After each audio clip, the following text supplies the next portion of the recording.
இன்னைக்கு நம்ம இந்த வீட்டில் என்ன பார்க்க போறோம்னா, நம்ம சிதம்பரத்தில் இருக்க ஸ்ரீ நடராஜர் கோயிலை பற்றி தாங்க பார்க்க போகிறோம். இந்த கோயிலை பற்றி சொல்கிறதுக்கு வார்த்தையே இல்லை, அவ்வளோ இருக்குது. ரொம்ப ஃபேமஸான கோயில். அது இல்லாமல் இன்றைக்கி என்ன நாள் பார்த்தீங்கன்னா, ஜூலை 1 வந்து நடராஜர் கோயிலில் ரொம்ப ஃபேமஸான டே வந்து அது என்னென்னு பார்த்தீங்கன்னா, இன்றைக்கி வந்து தேர் தரிசனங்க. பக்கத்தில் உள்ள ஊர் மக்கள் அப்புறம் வெளியிலேருந்து கூட வந்து இது சிவன் வந்து தரிசிப்பாங்க.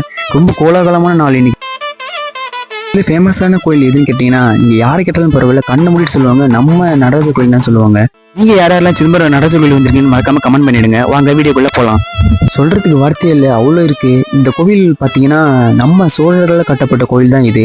அப்புறம் 4 தலங்கள் உள்ளது இந்த கோவிலுக்கு. நீங்கள் எந்த பக்கம் போனாலும் கோயில் உள்ள போகலாம். அவ்வளோ பெரிய கோபுரம், அப்புறம் நிறைய தெப்பக்குளம், அப்புறம் நிறைய பார்க்கறதுக்கு நிறைய இருக்குது. அப்புறம் உள்ள மண்டபம் இருக்குது.